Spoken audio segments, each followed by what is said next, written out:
শ্রদ্ধাঞ্জলি অর্পণ করতে এসেছি। আজকে তারই পাশে শুয়ে আছেন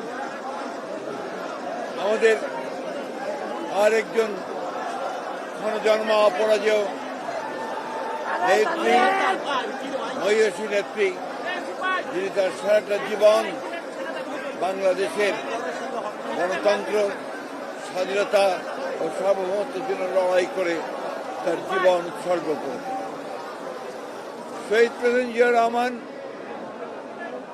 বাংলাদেশের রাজনীতিতে একটি এমন নাম, যে নাম প্রতি মুহূর্তেই স্মরণ করতে হয়।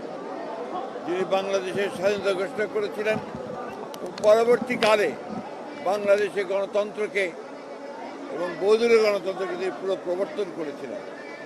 সংবাদপত্রের স্বাধীনতা নিশ্চিত করেছিলেন, বিচার বিভাগের স্বাধীনতাকে নিশ্চিত করেছিলেন এবং অর্থনীতিতে বটমলেস বাস্কেটে অভিত হওয়া বাংলাদেশকে সমৃদ্ধির অর্থনীতিতে পরিণত করেছে। শহীদ প্রেসিডেন্ট জিয়া রহমানকে সেই জন্যে আমরা বাংলাদেশের মানুষ প্রতি বছর স্মরণ করি।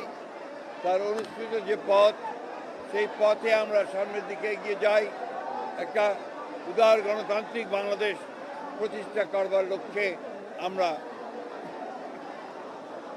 আরো দৃঢ়ভাবে শপথ গ্রহণ করি।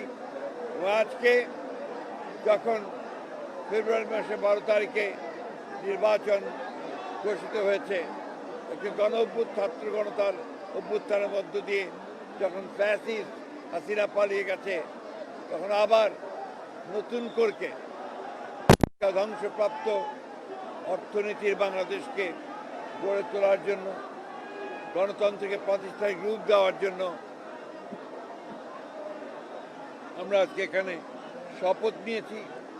এবং এই শপথের মধ্য দিয়ে বাংলাদেশ জাতীয়তাবাদী দল এবং সমস্ত অঙ্গ সংগঠন বাংলাদেশে শহীদ জিয়ার যে আদর্শ, সে আদর্শকে এখানে বাস্তবায়িত করবে, এই শপথ আমরা আজকে এখানে নিয়েছি।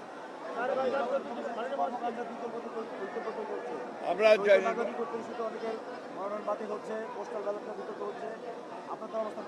এটা বরাবরই আপনার নির্বাচন কমিশনের যখন বাছাই হয় তখন কিছু সমস্যা থাকে, এটা নতুন কোনো ব্যাপার না।